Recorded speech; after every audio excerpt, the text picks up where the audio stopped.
अस्सलाम वालेकुम वरहमतुल्लाहि वबरकातुहू। आऊज़ु बिल्लाहि मिनश शैतानिर रजीम। बिस्मिल्लाहिर रहमानिर रहीम। आज मैं आपको अल्लाह ताला के सिफ़ाती नाम अल फत्ताह की फ़जीलत और उसकी बरक़ात के बारे में बताऊंगी। अल फत्ताह के मायने हैं बिला तफरीक सब के लिए रहमत के दरवाज़े खोलने वाला, उसे फत्ताह कहते हैं। और कुरान मजीद में ये एक मकाम पर आया है, हुवल फत्ताहुल अलीम। एक जगह इसका ज़िक्र आया है। इसके आदाद हैं 489, यानी 489 इसके आदाद हैं। और इसका मुफर्रिद अदद जो है 21 है। ये अजीब व गरीब नाम है। इस्तिलाही तौर पर अल फत्ताह से कहते हैं जो लोगों के दरमियान अदल से फ़ैसला करने वाला हो। वो ज़ात जो लोगों के लिए नेमतों के दरवाज़े खोलने वाला हो, लोगों की नाफरमानी और मासियत की वजह से या उनके इनकार की वजह से रहमत का दरवाज़ा ना बंद करने वाला हो। वो ये दरवाज़ा बंद नहीं करता, खोलता है तो खुला रहता है। और वो हर एक को वहाँ से बिला तफरीक नवाजता है। इब्ने क़य्यूम रज़ी अल्लाह ताला अन्हु लिखते हैं कि फ़त्ताह फ़तह से है।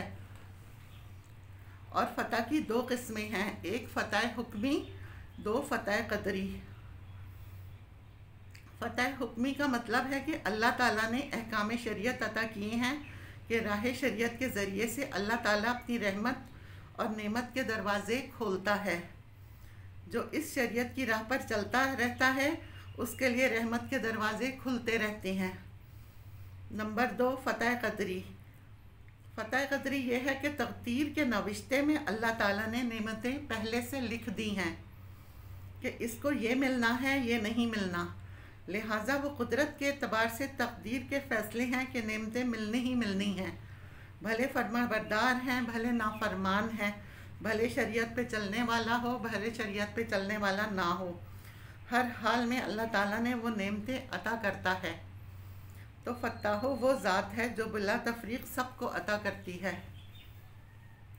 इसके बेनिफिट्स हैं, अगर इंसान चाहता है कि उसके कामों में कोई रुकावट ना हो तो हर नमाज के बाद सीने पर हाथ रखकर 70 मरतबा इसे पढ़े, या फत्ताह हो या फत्ताह हो या फत्ताह हो। हर नमाज के बाद सीने पर हाथ रखकर पढ़ें और फिर हाथ उठाकर दुआ मांगे। पहले 70 दफ़ा ये पढ़ लें और फिर हाथ उठाकर दुआ मांगे।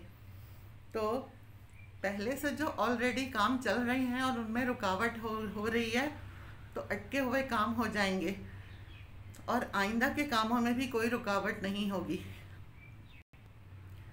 अगर कोई शख्स ये चाहता है कि उसका दिल खुदा की इबादत के लिए खुल जाए और वो राह शरीयत और दीन पर चलना आसान उसके लिए हो जाए, तो उसके लिए है कि फ़जर की नमाज के बाद 101 मरतबा सीने पर हाथ रखकर इसे पढ़े और फिर अपने सीने पर दम करे। इसके बाद दुआ करे।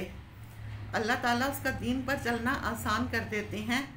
इबादत का ज़ौक़ और इबादत उसके लिए आसान कर देते हैं, क्योंकि तमाम लोगों को ये शिकायत होती है कि इबादत में दिल नहीं लगता, नमाज़ पढ़ने में दिल नहीं लगता। तो वह या फत्ताह से फ़ायदा उठाएं। अगर नमाज नहीं भी पढ़ रहे होते तो फिर भी फ़जर के टाइम सीने पर हाथ रखकर 101 मरतबा पढ़ें तो अल्लाह पाक नमाजी बना देंगे। नमाज़ पढ़ने की तौफ़ीक हो जाएगी। शुरू करने की देर है। इसकी बरकत से आप नमाजी बन जाएंगे। अगर किसी लड़की के रिश्ते नहीं आते या कोई रुकावट है उसमें या कोई बंदिश है तो उसके लिए इसमें बड़ी ज़बरदस्त तासीर है। या तो वो इसके नाम की आदात के मुताबिक, जो इसका अदद है 489, तो इतने मरतबा इशा के बाद लड़की इसको पढ़े या फिर उसकी वालदा पढ़े और आगे पीछे 21 बार दुरूद शरीफ पढ़े, क्योंकि 21 जो है वो इसका मुफर्रिद अदद है। या वो बच्ची इसको अपने नाम के आदात के बराबर पढ़े और 21 बार दुरूद शरीफ पढ़े। ये अमल 90 दिन पढ़ना है।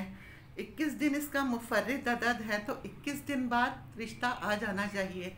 और अगर 21 दिन में काम नहीं होता तो नेक्स्ट 21 दिन लगा लें, अगले 21 दिन में इंशाल्लाह काम हो जाएगा। अगर किसी के ऊपर कर्ज है और अदायगी दुश्वार हो गई है तो वह ईशा की नमाज के बाद 1100 मरतबा या फत्ताहों का विर्द करे। अव्वल व आखिर 100 मरतबा दुरूद शरीफ, कोई छोटा दुरूद शरीफ पढ़ सकते हैं। फिर दुआ करें, 71 दिन पढ़ना है। इंशाअल्लाह ताला गैब से अल्लाह ताला मदद करेंगे और उनका मसला हल हो जाएगा। अगर किसी शख्स के दिल में दूसरों के लिए हर वक्त कदूरत रहती है, नेगेटिविटी रहती है, हर एक के बारे में नेगेटिव थॉट पहले आती है, फिर पॉजिटिव आती है, यानी किसी के भी सामने जाते हैं तो उसके दिल में पहले नेगेटिविटी आती है, उसका दिल दूसरों से मैला रहता है, तो उसके लिए इसमें बहुत तासीर है। हर नमाज के बाद इसका विर्द करे। अगर नमाज का पाबंद नहीं तो सुबह शाम इसके आदात के मुताबिक इसका विर्द करे और अपने ऊपर दम कर ले। इंशाअल्लाह अल्लाह ताला उसका दिल साफ़ कर देंगे और उसके दिल में पॉजिटिविटी आ जाएगी। अल्लाह पाक अमल करने वाला बनाए हमें और आपको और साबित कदम रखे। आमीन। वाखिर दावाना अनिल हम्दुलिल्लाहि रब्बिल आलमीन।